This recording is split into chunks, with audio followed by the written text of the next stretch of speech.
Assalamu alaikum everyone and welcome to Nana School. In this series of videos, I will be teaching you Excel.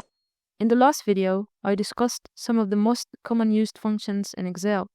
Today, we will continue exploring more essential functions that will make your Excel experience much smoother and efficient.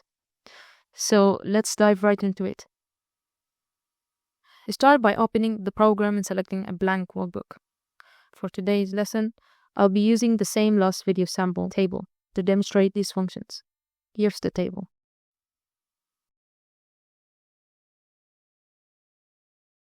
Let's begin with the average function. This function calculates the arithmetic mean, or the average of a range of numbers. For example, we can calculate the average price of all products in our table. This is particularly useful when you want to find an overall trend or analyze your data more effectively. To do this, type =average, open the bracket, and then highlight the range of cells containing the prices. Close the bracket and press enter. And there you have it.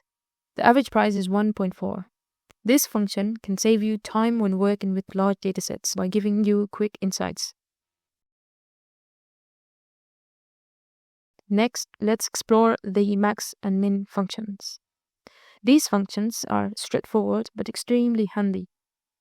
The max function returns the largest value in a set of numbers. The min function returns the smallest value. Let's calculate the highest and lowest quantities sold.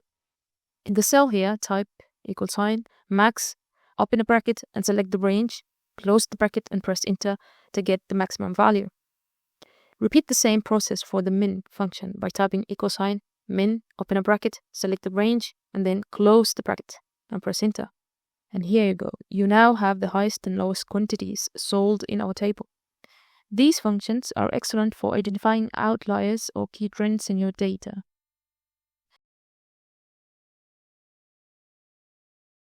Now, let's move on to the powerful if function. This function checks whether a condition is met and returns one value if it's true and another value if it's false. It's an adaptable tool that you'll find yourself using often. Here are the 3 arguments it uses. The first argument is the logic test or condition you want Excel to check. The second argument is the value to return if the condition is true. The third argument is the value to return if the condition is false. Let's apply this to our table to determine, for example, if the total sales for each product exceed $25. In the total sales column here, calculate the total sales by typing =, and then multiply the quantity and the price. And then drag the formula down. In a new column, use the if function. Here's how. Type =if, open a bracket, determine the logic test or condition. In our example here, total sales greater than 25, return yes, between quotation mark, if true, return no, between quotation mark, if false. This checks if the total sales are greater than 25. You can notice that only apples and bananas are the 2 products where the function returns no.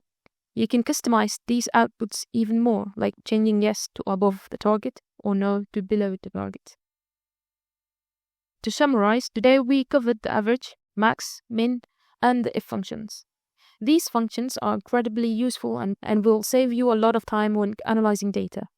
Remember, practice makes perfect, so try using these functions in your own projects.